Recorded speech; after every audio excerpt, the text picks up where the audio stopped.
Mweza kufa katika njia zetu katika malako yetu kitu watakatifu wakualika katika na jambo ambayo tunafunga ukatende pamoja wako na umaarufu tohana tokiandoa ndukato toatabara tuandoa tote totambaratisha tunafunga katika jina lako yetu kitu wacha tukikuita Mungu ukaitike wacha ukatuitike maibada ukasikie maombi tunapoomba hapa laana zote ziliokuwa wazazi ukatuondolee kila chote ambaye laana ya uganga, laana ya uchawi yote ukatuondolee, laana ya mababu na mababa yote waliotamuka katika jina lako hizo kitu inaotuandama twaomba my Father Lord my God ukatuondolee ukatuinue katika kila jambo ambayo nanena pamoja nasi nena nasi my Baba tutembelee my Lord my God katika jina lako hizo kitu Baba katika uwepo wako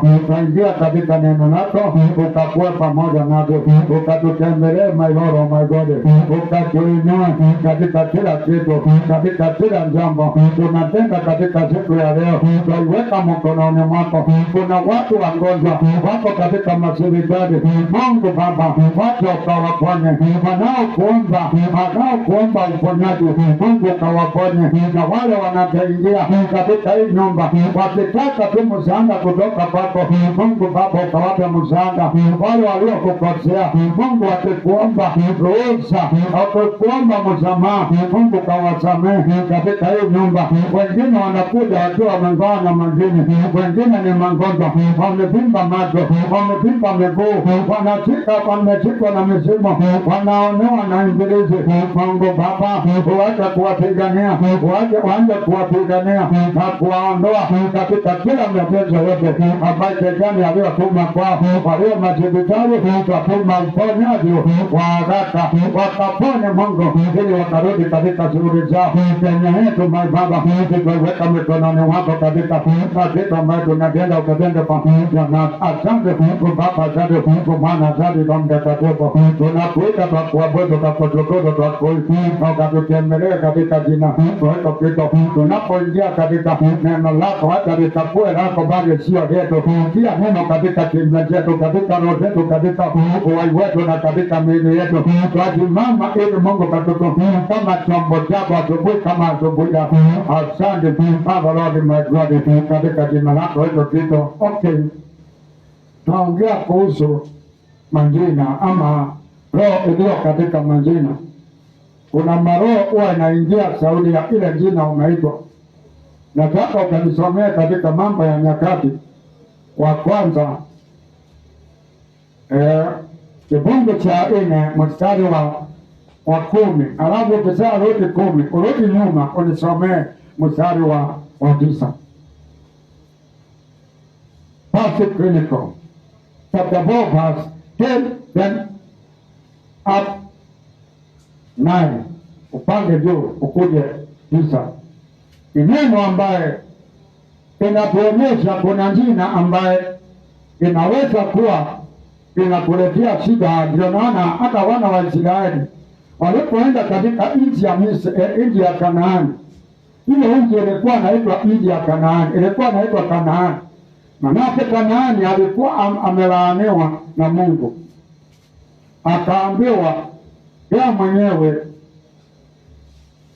aliona babake Shemu ndio aliona, lakini Kanaani akalaaniwa. Manake tayari huyo Shemu alikuwa amembarikiwa tayari, laana ikaingia katika Kanaani.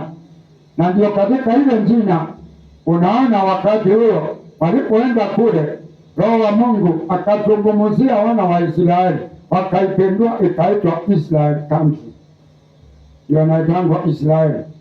Ukiangalia kuna kitu kingine nataka nikuonyeshe. Kulitokea na injili sijui lini hapo kitambo kidogo 1990s hapo, kukatokea shule ilikuwa naitwa St. Kizito, ikafanya mambo mazito mambaya, ikapinduliwa ikaitwa St. Angelas. Ukapeduka tu hapa Kenya tena kulikuwa na shule ingine hapa ilikuwa Changuri, ndio ilikuwa naitwa nini, ikafanya maneno ikapinduliwa jina tena. Ikatokea hiyo mwaka tu hizo 90s Ukatokea siku nyingine ilikuwa inaitwa Nyakiminza, sijui ilitokea mwaka gani, I don't know, ilikuwa ya Kisii.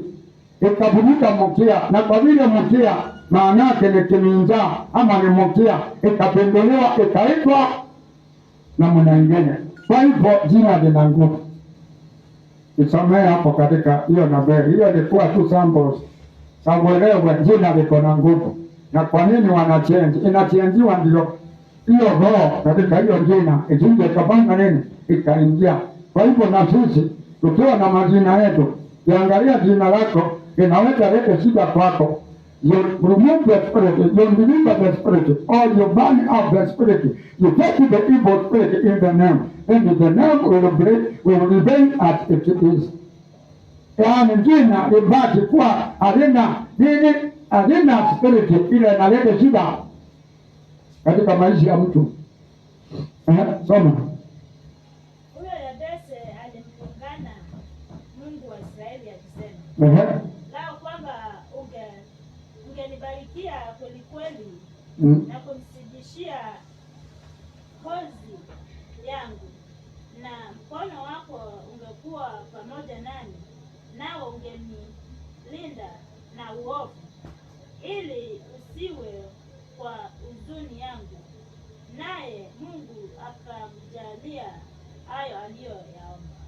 Kwa maana Yabesi ni machungu, inaimanisha machungu. Mungu mwenyewe akamwambia, uniondolee hii machungu, mimi najua inaleta sauti ya jina langu. Ende 10. Hii ilikuwa nimesoma 10, sasa nasoma 9. Soma 9 hiyo. Inasema naye Yabesi alikuwa mwenye heshima kuliko nduguze, na mama yake akamwita jina lake Yabesi akisema, ni kwa sababu nalimzaa kwa huzuni. Ukiangalia Yabesi hapo alimulingana Mungu akamwambia, uniondolee machungu. Manake yeye alikuwa anaenda kila mahali, yeye anapata shida, machungu inakuwa kwake. Kulikuwa kazini yangu alikuwa anaitwa Mbanga, najua Mbanga ni accident. Huyo jamaa alikuwa anaenda kulinda na wale wengine, mshale ikikosea inamdunga. Akitoka huko kwenda kulinda ile miti iko huko, ndiye alikuwa anakoruzwa na miti. Anatoka huko akiwa yeye mwenyewe anatoka damu katika mguu. Mamake naye sijui alikuwa na roho gani, akamwambia hii jina inafaa uache kuitwa. Na alipoacha kuitwa hilo jina, ile alama zilikuwa kwa mguu, zile zilikuwa tambeleni, hakuwa na alama nyingine. Nawe Yabesi ukiangalia ule Yabesi mwenyewe alimlingana Mungu, lakini akamuibada. Nasi inafaa uangalie jina lako wewe mwenyewe. Yaweza kuwa unaondoa katika makanisa na kile kinaleta shida ni jina lako. Uangalie jina lako kama lina roho inaleta shida katika maisha yako. As we know that the spirit in our name, which you call the name of a man to a dog, it brings curse of Amadeus unto our spirit. Na watu wengine hiyo kitu nayo nataka kunenea. Unaona jamaa anaitwa jina la mwanamke. Huyo jamaa anakuwa mpole mpaka akienda kuoa bibi anaanza kuambia bibi amweleze vile watafanya. Yeye ana solution. Manake the spirit in that name is of our women. Na mwanamke hakuna wakati wowote atakuja kutawala mwanaume. Ndio naona mwanaume akiitwa mwanamke anakuwa na kameme mingi na ni mwanaume. Unaelewa huyu jamaa akona kameme mingi sana. Ndio mwanamke anaweza kuongea 100 words kama mwanaume akona 50. Anakuanga ndapo. Kwa hivyo ukiona tu unaita mtoto mwanamke, wanaitanga wanawake, manake mama akizaa wasichana tupu, mmoja anamwitanga mwanaume. Manake anajua sasa kwake hana. Na uelewe hiyo naye ni uchawi. Ukikaa unazaa watoto wa kike ama unazaa ukoo moja, uelewe there is a spirit in your tribe which is not good or a curse in that family. Hiyo tunaitanga single family. So hiyo ndio naona watu wanaitanga majina ya mwanaume, ama unasikia mwanamke anaitwa jina ya mwanaume. Na ukiita mwanamke jina ya mwanaume, huyo mwanamke atakuwa na shida sana. Watakuwa anapigana na bwana yake. Nilikuwa na mmoja kamwambia huyo nikutoa hiyo roho iko katika jini. Nikamuuliza wewe ukishikana na mwanaume unapiga? Kamwambia nilishikana na huyo, nikampiga, nikashikana na huyo, nikampiga, nikamwambia the reason is why the name in you. Hiyo ndio inaleta shida. Oh, the spirit. Wewe unaitwa jina la mwanaume na ule ni mwanaume. Wanaume wawili wakutane kwa nyumba moja, hiyo ni vita. Ndio naona mnapigananga na bwana yako. Hii ni mambo ya kiroho naongea, siongei mambo ya kimwili. Au unamuona akiwa mwanamke kwako, lakini ndani yake ni mwanaume. The spirit. Au unamuona akiwa mwanamke, lakini ndani yake ni mwanaume. Utaona wanawake ambao wanaume wananyolewa kama wanaume. Hebu kwenda umchunguze sana. There is a spirit in which is brings to a man. Hataki shule ya wanawake, hataki kwanza, hata wengine hawataki kukaa na wanawake. Naona mwanamke anakaanga kwa wanaume katikati. Na hiyo spirit ikiingia ikaleta shida. Wewe ni spirit ya hao wanasiasa wetu kama Ngiro. Alipoitwa Ngiro, anajua Ngiro ni jina la mwanaume. Wao naona bila anakuanga mkali na siasa. The spirit, hiyo spirit ndio inaleta hiyo, sio kitu kingine. As we know that there is a spirit in a name. When you call the name of a man to a God, it brings the curse of a marriage unto earth, for the spirit on earth is of a man, and a man married another man is a curse. Hiyo ndio naona shida inakuwa ni kama laana, na laana inaleta hiyo vitu. So that is why you say in the following every time, for there are two men in a spiritual. One is a spiritual and the other is a physical. Also the man brings him after women. They are troubled by the spirit of a woman, which their husband has. Katika kitabu cha Timothy chapter 1 verse 5 to 7, utaona hapo Paulo akiambia Timothy, na ni mfanyakazi wa Mungu, si ati hakuna spirit inaweza kuingia katika moyo wako. Anamwambia Timothy, mimi nikiangalia wewe, ile roho ilikuwa na mama yako uko naye. Ile roho ilikuwa na baba na nyanya yako Royce, mimi nakuona naye. Kwa hivyo inabaa usosee gharama, hii roho ikuondoke. Timothy alikuwa anaambiwa, wache kuwa na woga. Timothy alikuwa na woga sababu ya hizo roho zilikuwa ndani yake, ya mama yake na nyanya yake. Zilikuwa zinamwandama, zikiwa kwa nasa zidi. Na most of cases, mtoto akiitwa Timothy, unamwambia hizo roho zimuondoke. Utaangalia saa ingine unaona anashikwa na hii roho ya hii Timothy. Isomeni.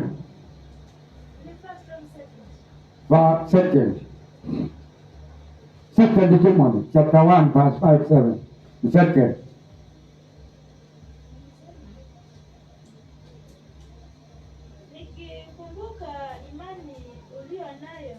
Paulo anaambia Timothy, nitakumbuka imani ulio nayo. Manake alikuwa ameona nani? Alikuwa ameona nyanya yake Timothy, na alikuwa ameona baba yake, mama yake Timothy. Ndio naona anasema nikikumbuka. Nikikumbuka imani ulio nayo isiyo na unafiki, ambayo ilikaa kwanza katika bibi yako Loisi na katika mama yako Eunice. Yeah. Nami na sadiki wewe nawe unayo. Yeah. Manake alikuwa anamwangalia ile woga, alikuwa anamwambia, alikuwa anamuona akiwa na woga. Na ukiangalia hapo chapter verse Timothy chapter 8. Verse Timothy chapter 1 verse 18. Unaona anamwambia Timothy, ile kitu inavaa kwako ni usozee na uwe unatupa maneno katika anga. Ndio kama kuna kitu kiliongewa zamani hapo kikuletee shida ya woga upate kupigana nazo. Na wewe naye inavaa saa ingine unatupa maneno katika anga. Mtoto wako anaweza kuwa unamwombea ile shida yako naye, sio ati ya shida nyingine ya ile njina. Ile shida yako naye Ile kitu ako naye kilinenwa kitambo hata kabla hajaanza zaliwa, wakati walikuona ukiwa na mimba, wakasema huyo mtoto kwa vile ako na mimba, hiyo njina hata ikiitwa hiyo njina wacha ikakuwa hivi, na hiyo kitu kinakuja kukalia sauli ya njina. We must prepare our names from the spirit in it.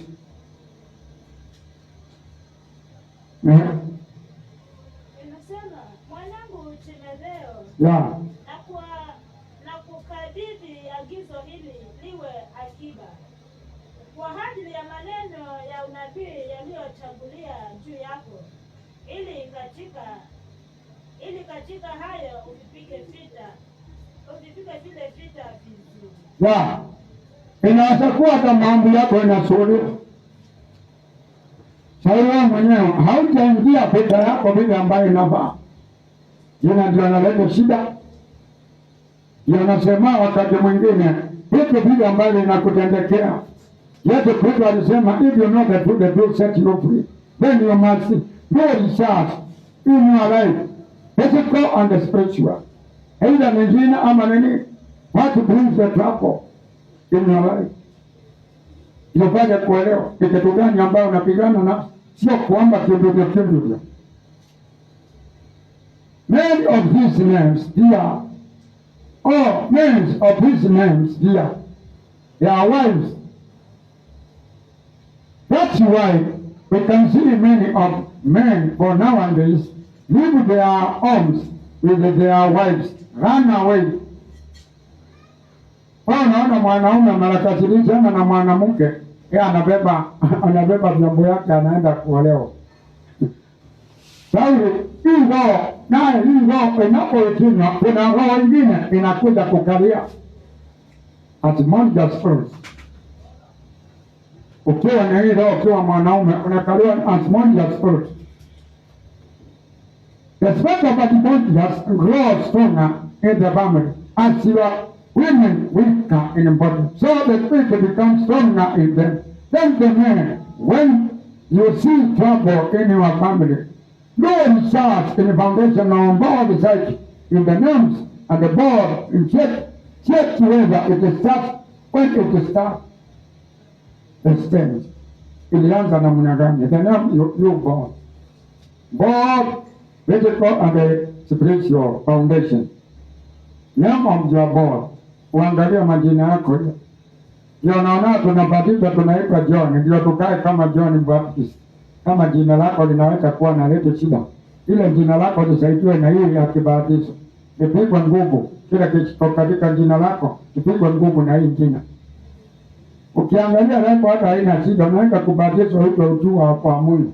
Kama unaona yako haina shida, bora tu umebatizwa.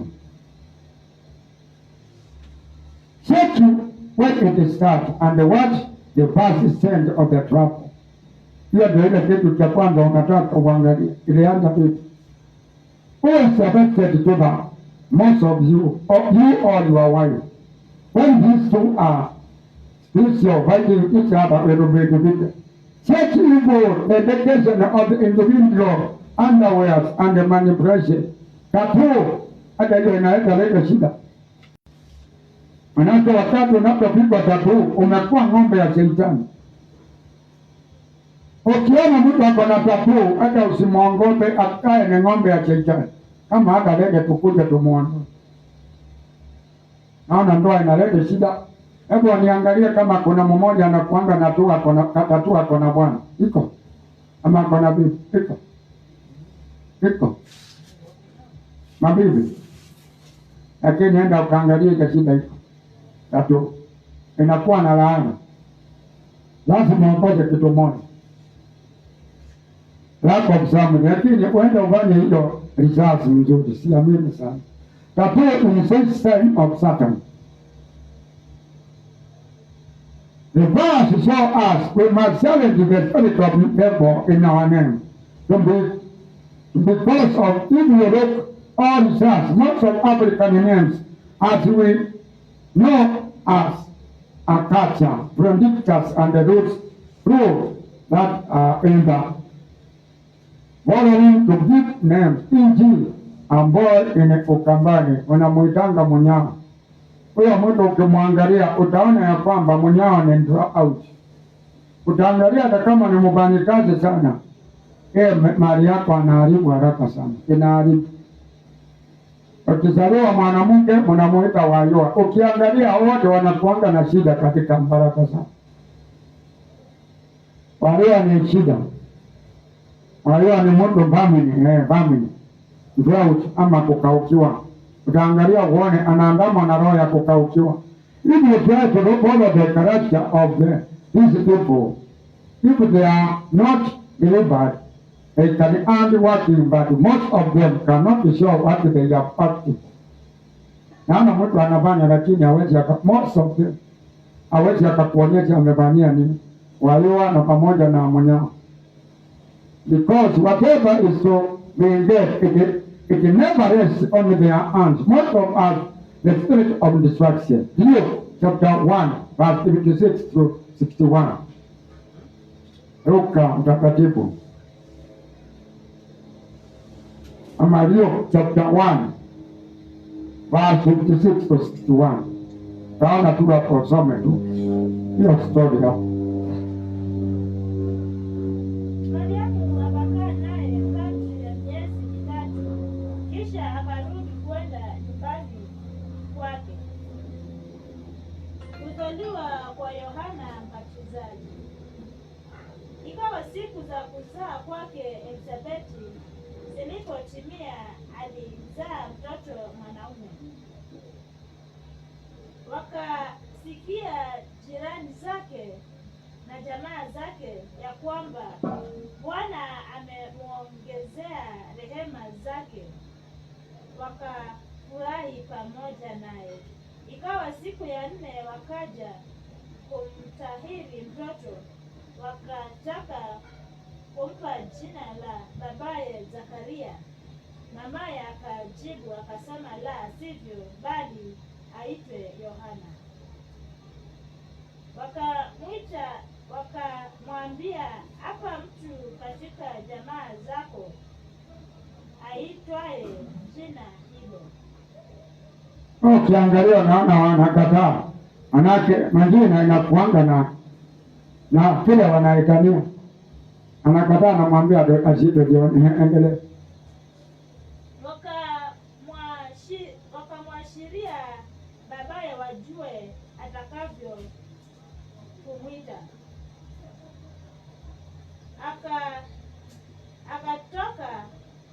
Akataka kibao, akaandika ya kwamba jina lake ni Yohana. Wakamtaajabu wote. 61. Kwa naona hao watu na hiyo jina ilileta utata, manake jina lote linakuanga na sababu. Na kwa vile alikuwa anataka kutumiwa na Mungu, Mungu akaingia katika roho ya mama yake Yohana na babake Yohana. Hakuwa anaongea Zakaria, aliongea siku hiyo. Ndio akajua kweli wakajua hiyo kitu ni ukweli. Ndio John mwenyewe alikuwa anazaliwa awe mbatizaji, afanye kazi ya Mungu. Ndio naona sasa akaita hiyo jina hata kama kwao hawaitangi watu namna hiyo. So whatever is to be used by God to do his work should be their name according to the work of God. Jesus Christ meaning was called Emmanuel, God with us, and he saw the body of Lazarus. When he saw the body of Lazarus being in the spirit of human being entered in, that's why he cried as a human being. And for a moment, the Spirit of God entered onto him. Then he raised up Lazarus from the dead. Kwa hivyo ukaona Yesu Kristo hapo, kwa vile alikuwa anaitwa Emmanuel, Mungu pamoja nasi, ndio anaangalia mwili wa Lazaro tu namna hii. Kitu ya kwanza akaingiwa na roho ya utu wa binadamu, akalia kama binadamu. Akaingiwa na roho ya Mungu. Alipoingiwa na roho wa Mungu, yeye mwenyewe akafanya kitu tunaita kufufua Lazaro, akafanya uungu. Yaani akafanya mambo mara ngapi? Mara mbili. Haleluya. Kwanza kwa vile ana jina la kibinadamu na aliumbwa akiwa pamoja nasi na alizaliwa na binadamu. Tena akafufua Lazaro kwa vile jina hilo hilo lilikuwa na maneno mara mbili, Emmanuel, Mungu pamoja nasi. Akafufua Lazaro akiwa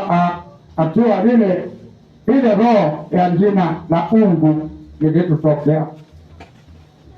Kama roho wa Mungu alipotokea Sauli, ile jina la uungu aliyokuwa nayo. For if you are not on the spirit, you cannot understand what we mean. But being in the spirit, I know you have assured whatever I have spoken or have teach to you. You must be a shepherd of God who has anointed for purpose for that area of teaching. I mean, if you are not in the spirit, you cannot understand them. You must be anointed a shepherd of God or anointed who has anointed by purpose for that area of teaching. Katika Hosea 4:6, naming a thing was done by Adam, and if God has given him the power to do so in the Garden of Eden, and the Spirit of God was with him. Hiyo ni vitu ambayo baada kujua. Hata Adamu vile alipewa power. Na ndio naona akaambiwa nisomee Hosea 4:6.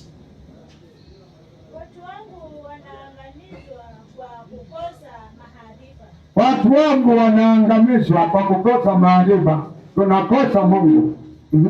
Kwa kuwa wewe umeakataa maarifa, mimi nani nitakukataa wewe usiwe kuhani? Kwa vile wewe umekataa Mungu, Mungu naye amekukataa asikupatie hata kufanya kazi yake. Usiwe kuhani kwangu mimi. Kwa kuwa umeisahau sheria ya Mungu wako, na mimi nami nitawasahau watoto wako. Waangalie watoto wanakuwa na laana shauri ya baba na mama. Hiyo ndio anaongea. Saa ingine waangalie angefanya risasi katika familia yako. Kwa nini hii kitu kinatokea? Hiyo ndio tunaambiwa namna hiyo. Naming of things was done by Adam. The source of God has given him power. The power to do so in the person of God. The Spirit of God was with him. Genesis chapter 2:19 to 20. So we challenge our name, Spirit not to use by demon, to demon's characters. Because their name as a spirit. Hivyo ndio ile kitu. Kitu ya kwanza, unaweza kukaa katika neno la Mungu na shida zinakuandama shauri ya jina. Unaangalia unaona ni kama kazi ya kuombea. Unaangalia unaona ni kama wewe mwenyewe unakosa kuliko wale watu wengine. Unaangalia unaona haukosi. Kwa nini unaingia kitambo, unafika mahali, unatembea, unafika mahali unarudi nyuma? Step. Hata kama ni katika maombi, hata kama ni kufanya vitu vingine uangalie. Kwa nini wewe mwenyewe unaandamwa na kuanguka katika neno la Mungu? Kwa nini unaandamwa sababu ya kukosa fedha? Pengine kwenu kuna laana. Ama jina lako hilo na laana ya curse of violence. Wetu waangalie hivi. Hiyo ndio risasi inabaki tunafanya kama Wakristo. Sio kuomba tu ndio kitu hairejani kageni. Ni lazima uangalie unafanya nini na ni kitu gani kinakuletea shida. Mungu ndiye alipeana majina na akaambia au Adam akuja awaite. Kwenu sijui kwenu wanawake ndio wanapeananga majina ama ni wanaume? Kwenu ni wanawake gani wanapeananga majina ni kina nani? Ni wanaume ama ni wanawake? Halo? anaweza peana. Alafu baba aweke sahihi. Mama anaweza peana, baba anaweza peana. Nani bana, na alafu baba aweke sahihi. Sipale Takabila aliweka sahihi ya bibi yake vile aliongea hapo kwenu, naye mwanawekanga sahihi ni nani? Unaweza asibiwe. So hiyo ni kitu ambayo tu uende ukafanya research. Si ati nakusomeza, ni swali nilikuwa nataka ufanye research. Unisomee hiyo. Genesis chapter 4 na ingine 20. Manake mimi naona anga Mungu alipewa akaita majina na hata hao hakukuwa. Hao hakuwa amezaliwa. Bwana Mungu akafanyiza kutoka katika ardhi kila mnyama wa msituni na kila ndege wa angani, akamletea Adamu ili aone atawaitaje. Wewe unaona hao hakukuwa pale. Akaita Adamu, kamwambia kuja hapo. Hao wanyama wanataka tuwaite nini? Na kile utawaita watakuwa hivyo. Ndio naona ng'ombe inakuanga ng'ombe. Kondoo inakuanga kondoo. Inafanyanga kama kondoo. Mbuzi inafanya kama mbuzi. Manake aliitwa na Adamu. Na alipewa pawa kutoka kwa Mungu. Binadamu ndio naona yeye anafanyanga kibinadamu. Manake aliumbwa na Mungu na akaweka hiyo roho. Binadamu ndio hakupewa, hakuitwa jina na mtu mwingine, aliitwa na Mungu. Lakini ile vitu vingine Mungu akapeana uviite jina. Na vile utaviita ndivyo itakuwa. Hebu soma malizia. Inasema kila kiumbe hai jina alilokiita Adamu likawa ndilo jina lake. Ikawa ndilo jina lake. Lakini watu wanauliza kwa nini mtajua anaita vianga na Mkamba anaita ng'ombe? Hiyo ndio kitu watu wanashindwa kuelewa. Lakini hiyo kitu yote hata kama majina iko tofauti, yote ile kitu wanaita ni kimo. Ukimuuliza Mjadua akuonyeshe vianga, atakuonyesha hiyo tu. Ukiuliza Mkamba akuonyeshe, atakuonyesha pia hiyo ng'ombe. Hata kuonyesha kitu kingine. So names are in spirit. Now, Ataruka and tribes are given by the spirit. Anaweza asikiwe. Wakamba wako na hiyo spirit ya Ukamba. Hiyo watu wengine wako na hiyo spirit ya hiyo watu wengine. Kwa hivyo, kila kabila iko na spirit katika hiyo kabila. Na kuna sababu, hiyo nitakusomesha siku nyingine, ama nikueleze kitu moja. Kiangalia Wakamba ni kwa vile walikuwa wanachona makamba. Wanachona makamba ya kufunga watu na ndio wanajua kufunga watu na uchawi. Kiangalia hao wengine vile waliitwa Saudi ya MBCD. Kila kitu kiko na jina lake ambayo sababu iliyotoka. So we must challenge our name, not to be used by demon characters. Because other names are spirit of women, names are man, and the other of a man given to a woman, which can create the spirit of fear in a man, as we have read chapter 2 Timothy chapter 1, verse 5 to 7. As Apostle Paul was telling Timothy why the spirit of challengement was in Hebrews chapter 1, verse 7. We must investigate the meaning of the name, where it comes from, because this you can know the force of darkness which you are borrowing or against your life, and the power of the order your destiny. Unaweza pate kuelewa ni kitu gani kinashika baraka zako. You borrow them slowly by slowly. Hebrews chapter 1 verse 7. Biblia ya tunaongea kuhusu majina. Ikiwa naitwa namna gani? Naona Mkamba pale, nisikia mtu mwingine anaita mtoto yake mwenda akataka wewe na shida jina. Ni jina gani? Mtu anakuwa hovyo katika kulevya, anakuwa mlevi ile hakuna. Na ile mambo anafanya ni mambo ya aibu. Sauli ya jina. Unaenda unaita eli ya kalibeti. Watu wanakuwa wengi hawaolewi eliye. Endelea.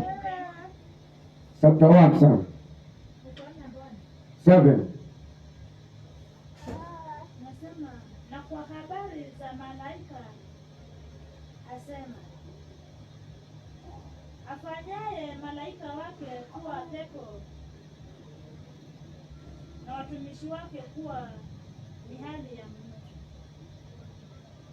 Kwa hivyo ni Mungu anafanya zaidi. Wanaona unapoendelea na maombi, kuna vitu vingine inakusomeka, utaona vinakatika, manake you are not original man or you are not whatever you are.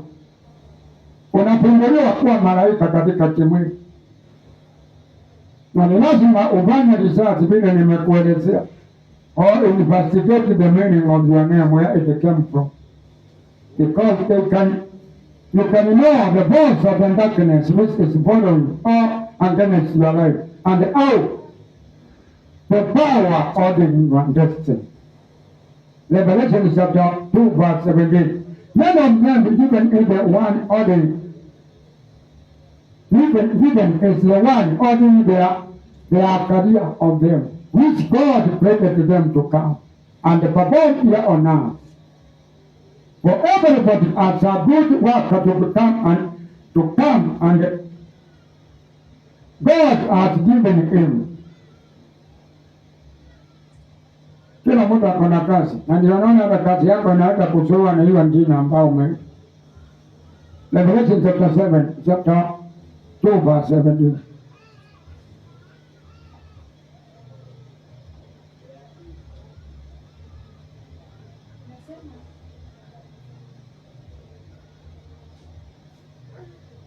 The name given to planet Jupiter and the Roman name as a spirit which works in it. Jupiter, ukiangalia Jupiter, ukisoma kuna roho ya uharibu inakuanga pale. Kwa hivyo kila kitu ndio naona tuko na Mungu mwingine. Wengine ndio wauliza Mungu mwingine maana yake hata hawajui. Ndala kufuata ndio wapigane na maroho ile iko hapa iwashinde. Ndio naona wengine wanakujanga wanashindwa na hiyo maroho yao. Hata territorial demons zimekuwa kila mahali inapeanwa na njini. Na Arabia inapeanwa Saudi ya sababu fulani. Si ni kweli ama ni uongo? Halo. Ndio naona hata nchi zetu zingine kama na Victoria mbele ilikuwa na hivyo. Halo. Ati brothers. Saudi ya Oda Mufalme alikuwa naika Kabirondo, akatoka hapa akaita Port Province, kabla ikaitwa Kisumu. Saudi waliangalia wakaona kuna kitu kinafuata pale, ikapinduliwa. Watu wa zamani walikuwa kiroho sana kuliko watu wa siku hizi. Watu wa siku hizi wengi wao si watu wote, sio wewe, lakini wengi wao sio wewe. Wengi wao wanapanga vitu kidogo, hata hawana roho, wanapanga tu bora wafanye na kivua. Ndio naona wanashindwa na vitu kabisa, mpaka wanaume wamekuwa wanawake wanaanza kushona nywele, maana yake they don't have a revelation. Na unajua kama ikawaafect Nasema yeye aliye na sikio na asikie neno hili ambalo Roho ayaambia makanisa. Yeye ashindaye nitampa baadhi ya ile mana iliyofichwa, nami nitampa jiwe jeupe. Ukishinda Mungu atakupatia revelation. Revelation ni kama hizi, unaona tunasema inaambua kanisa wapate kuchunguza, makanisa yote ichunguze kile kinaleta shida katika washirika. Sio kula mkate na kwenda nyumbani. Hata ingawa tutakuwa na sakramenti kesho, mkuje tu. Tuache kukuja, lakini sio kula sakramenti peke yake. Pia tunasoma vitu kama hizo tupate kuonea kile kinaharibu ndanda ni nini, kile kinaharibu ndugu ni nini. Ndio watu wakuwe wavute helio, wapate kuwa na revelation ya kawaida. Ili sio kuja tu, tunataka matumbo yetu ikuwe kubwa, tukuwe na masuti, tukuwe na kila vitu, lakini wewe ile shida uko naye, mimi sikuelezi. I'm not doing my work. Na ndio naona tunakuwa na laana. Anaweza asikia. Ukitoa zanaka hapa na umetoa na tunatumia na mimi sikuvunji ile kitu ambaye kinavaa. I've done nothing. Na kila kitu mimi nakuwa naye nitabeba laana. Lakini nikikusomeza wewe nao ukatae masomo yangu yale na kusomeza na ni ukweli mtupu, wewe ndio utakuwa na laana. lakini ukifuatilia kanisa la Yesu Kristo litainuka. Sio kutangana tu, natoa pesa na kukolewa tu. Watu wamekuwa ni kama wanganga, na ndio Roho wa Mungu anasema, wewe mwenyewe unasikiza kile Roho anasema kuambia makanisa wapate kuingia na kuchunguza ni kitu gani tunakula washirika, na that is the work of the Lord. Na hiyo ndio kile Mungu ametuombea. Ukiandikiwa kitu kama truthiness, upate kufuatilia the word truthiness, what does it mean? Ukiandikiwa righteousness, the word righteousness, upate kuwasomesha, wapate kuelewa. Ukiandikiwa the word goodness, upate kuwasomesha, waelewe goodness, what does it mean? And how can you acquire the spirit of goodness? Utaichukua namna gani? Genesis 27:36. Keep fire burning in your prayers. Wache kukaa, wache kulala.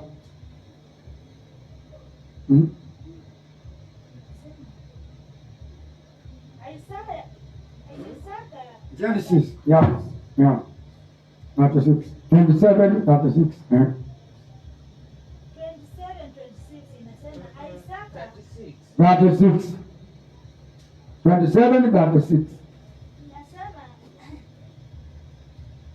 akasema, je, hukuitwa Yakobo kwa haki? Maana amejitia mahali pangu mara mbili hizi. Wala njia Yakobo ni Konima. Alichukua haki ya mzaliwa wa kwanza, sasa amechukua baraka kwangu. Akasema, je, hukuniwekea na mimi baraka? Wewe unaona Yakobo ilikuwa inamini nini? Konimani, unyang'anyi. Aliwanyang'anya mpaka akakuja kutendiwa jina na Mungu akaitwa Israeli. Akaona huyu jamaa atakuwa mkora sana. Yaani yeye ukora wake haukuwa wa kimwili, physical. Ukora wake ulikuwa ya spiritual. Hata kule kwa Labani alienda akamnyang'anya utajiri wake spiritual. Alikuwa anaweka mroguna na mrozi, anapendua mbuzi za ango wake zinazaliwa kuwa zake. Wanaweza wajibu. So, keep fire burning in prayers all and every day. Therefore we will not come near you. Hiyo ndio ile kitu nakuambia ukienda kumalizia. Wacha moto utakuwa moto kwako. Na ukae katika maombi. Sio kungojea Jumapili ndio naenda kuomba peke yake. Unapanguza Bible imekuwa pumbe tupu. Keep every day. Asubuhi na jioni. Leviticus 6:12-13. Mambo ya Walawi 6:12-13. Kwa hivyo unapokaa katika maombi, kuna vitu vingine hata Mungu atakufunulia. Siku nyingine nilifunga nikaomba nikiwa tu peke yangu. Saa nyingine nafanyanga mambo mengine wewe ujue. Nikafunga tukakutana na Rusi. Wacha vile ambayo wewe utaona Rusi, bali naweza kukuambia wewe ananyang'anga damu vile hapo. Nilifunga tukakutana naye. Na vile tukaendelea na kila mtu yeye alikimbia akaniwacha. Wanaweza atibiwa. Wao naona ni vitu naongea tu, lakini nilikutana naye katika ulimwengu wa roho. Akizunguka kesho yake hivi, mimi sikuongoma kesho yake. Angalia tu kesho yake akaniambia wewe pasa, nikaona anaanguka akielekea huko. Nikajua hata msimu ya hapa nimeishinda. Wanaweza atibiwa. Hata ndio naona mimi sikuangi na wasiwasi. Manake Yesu kwa utamshika katika maombi. Sio kitu kingine. Maombi tu, kukaa katika uwepo wake Mwenyezi Mungu. Nisome. Na huo moto ulio madhabahuni atautunza wake daima juu yake usizimike. Naye kuhani atateketeza kuni katika moto huo kila siku asubuhi, naye atapanda sadaka ya kuteketezwa juu yake, naye atateketeza mafuta ya sadaka za amani juu yake. Ya amani lazima tuifanye. Hiyo ndio kazi ya kuhani, kukaa katika madhabahu. Ndio madhabahu kuwa moto. Ukikuja hapa unakuta ulikuwa na hasira zinaisha hata ujui zilienda wapi. Unakuja hapa ulikuwa akili yako kama haikuwa sawa, unasikia upepo mwingine unakuja unakuondolea shida zako hata kama hujaombea. Hiyo ndio kazi ya kuhani, na wewe unaharakisha kukuja kwa kuhani. Name of Solomon meaning wise. So he was working according to the spirit given by his father. You must know the devil worshiper cannot attack you unless they know your name first. Unaitwa asikie. Unajua hivyo? Ama leo ndio unajua? Sio jina lako unapeanganga wasiwasi kabisa. Ndio naona katika mpesa tunaandikanga majina mbili. Naanza kunikuta na jina hii, unaanza kunikuta hata sio wote. Ukigundua jina langu pengine ni kueleza mzuri, yangu inaanza na hii inaenda na hii. Ni jina tu moja lakini huwa anaweza kuichanganya uweze kujua inaanza gani na inaenda na gani. Vitu kama hizo. Manake devil worshiper hawezi wakashika wewe bila kujua jina lako. Hiyo ndilo siri. Nimekutambulia sahi, sio kueleza watu yako jina lako. Unaitangwa nani? Fulani. Unafungwa usiolewe na wanake anajua jina lako. Vitu kama hizo. Sio watu wote waelewe jina lako, ingine unaficha. It means when they call their outer, fire come from you onto them from their mila. Unaweza sikia. Sasa twende tukaamke. Sema wewe Mwenyezi Mungu. Ukanipa revelation ya kuelewa maana ya jina langu niliyopewa. Kama kuna kibaya katika jina langu, kama roho inaonena kinyume na maisha yangu sauli ya jina langu, naomba ukaniondolee hiyo roho. Jina ibaki kuwa jina, lakini roho iliyo katika jina langu inayoleta shida itaondoke katika jina lako Yesu Kristo. Sema kutoka leo katika jina lako Yesu Kristo, I reveal my name from every spiritual pollution in the name of Jesus Christ. I decree a new beginning for me and my name. I decree and I declare that if there is any evil force resting in my name, let the fire of God cast it out in the name of Jesus Christ. I decree and declare, I will grow from strength to strength in the name of Jesus Christ. I decree and I declare, from now, I will not answer. Name is special names in the name of Jesus Christ. Sema kutoka leo, sitakuja kuitikia kila roho mbaya iliyo katika jina, katika ulimwengu wa rohoni, katika jina lako Yesu Kristo. I declare that, I declare the light of God will reveal any secret of his, take my name in the name of Jesus Christ, and then be nullified. I declare that whatever happened to me because of his name shall not happen to me in the name of Jesus Christ. I decree and I declare that I will conquer evil power or force that is superior me because of my name. I declare and declare that if you can't succeed, yes, each name, win and go, I will never fail in the name of Jesus Christ. I declare and declare that if you look of my ancestor upon my life because of my name shall be broken now and be broken now. Tunavunja kabisa, hata kama ni jina uliitwa na baba, ukaitwa na mama, ukaitwa na wazazi, inao roho mbaya, tunaondoa hilo roho, ikaondoke na kusambaratika. Jina ibaki jina, hata kama ni jina la kiume uliitwa na mwanaume, inakuletea shida katika maisha yako. Hiyo roho ya kiume yaanze kukatika, yaanze kuondoka, yaanze kusambaratika katika jina lako Yesu Kristo. I declare, my name shall not be used by witches to open the doors, in the name of Jesus Christ.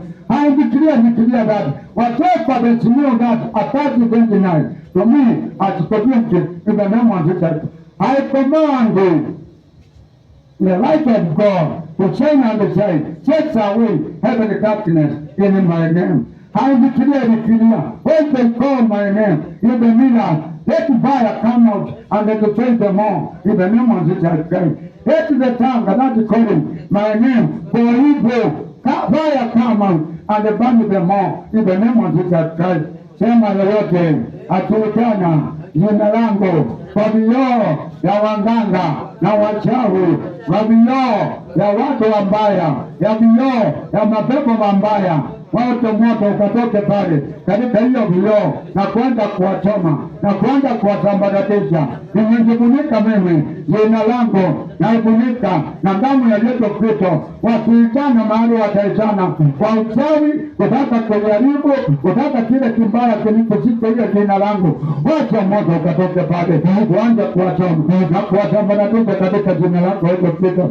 In the name of Jesus Christ, let fire come to the kingdom of God. Burn every evil spirit against me from my enemy. In the name of Jesus Christ, in the fire of God will surround everything connected to you. In the name of Jesus Christ, we declare God from today we will not answer. We will answer blessing and the goodness, but not evil and the darkness in our names. In the name of Jesus Christ, enda Mungu kamwambie, hata kama kuna chochote jina lako linaitana kinyume, linaleta shida, shauri ya jina, kila kinaleta shida, shauri ya jina la watoto wako, kila kinaleta shida katika jina lako, wacha kiondoke hiyo roho, anda kuondoa hapa baba. Ambia Mungu akuondolee, ambia Mungu akuondolee, hauwezi ukapigana vita kama unanyamaza. Inafaa tu chukua sehemu moja, chukua sehemu mbele, anda kupigana na maroho yaliyo katika jina yako, aliyo maroho yaliyo katika jina ya watoto yako, na maroho yaliyo katika jina ya kwenu, na maroho yaliyo katika jina mahali unavania mbezenezi. Kuna roho iko pale, shauri ya hiyo jina, anda kupigana na hiyo roho. Oya Mungu mwene kuondokee waliotengeneza, hauko kuweko wewe mwenyewe, hauko kuweko. Hiyo roho inaleta shida katika kazi yako, shauri unakaa pale, hiyo roho iondoke. Every territorial demons brought about destruction in your work, let it be broken in the name of Jesus Christ. Territorial demons zinaoshika kazi yako, sahihi ya shauri ya jina ya hii heri ya anda kukemea sasa, anda kukemea yelo moto. Territorial demons zinaokuja shauri ya jina inaitwa hii heri ya unafanyia kazi, anda kukemea hiyo roho, anda kusambaratisha, enda kabisa, kamata hiyo roho, ondoa kabisa, tuma moto ya kimanjini ichomeke, ya mapepo ichomeke, ya michukule ichomeke, ya maruminati ichomeke, ya mapimato ichomeke. Hapa spiriti iliyo katika area ya kushika baraka zako, shauri ya jina iliyopewa hii area, hiyo spiriti anda kupigana naye, spiriti ya maroho inayokushika mambo yako inakuwa kuu, haiendelei.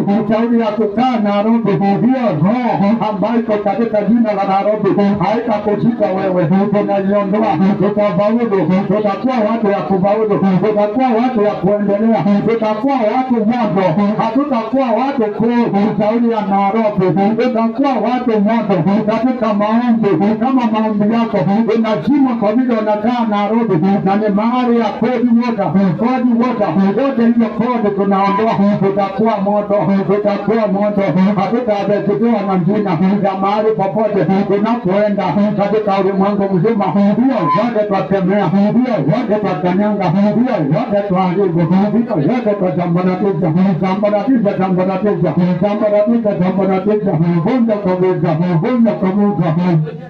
vunja kabisa, tunatoa, tunapangua ilabu zile Mungu zikosea, anda kuvungua, anda kuondoa, ondoa hiyo roho iliyo katika jina ya hapa, iliyo katika jina lako ambayo inakuletea shida, anda kuondoka. Tunapangua kabisa hiyo maroho inayokuandama, shauri ya jina yote tunaondoa, hiyo maroho inayokuandama ya kukaukiwa, ya kuwa kodi, ya kutoka kuomba shauri ya Nairobi, madini inahitajika na Nairobi ya baba pamoja na jina lako hapa baba, anda kuondoa, anda kukemea, tunakemea, anda kukemea katika jina lako Yesu Kristo. Roho ya majina haitakuwa vexi, roho ya majina haitakuwa vexi, ila ni jina la mahali unakaa, ila ni jina ulipoitwa, anda kuondoka sasa. Hiyo tunaondoa, utakuwa unavunuliwa, walifichwa mambo mengi, sauti ya jina lako utafichwa mambo mengi, anda kufunguliwa sasa, anda kufunguliwa, hautafichwa sana, utakuwa naeleza ukweli ukakupate, ukweli ukakupate, ule uliofungwa ukarabati wote katika mwili wako, unaingia sauti ya jina yote twaondoa, hizo damu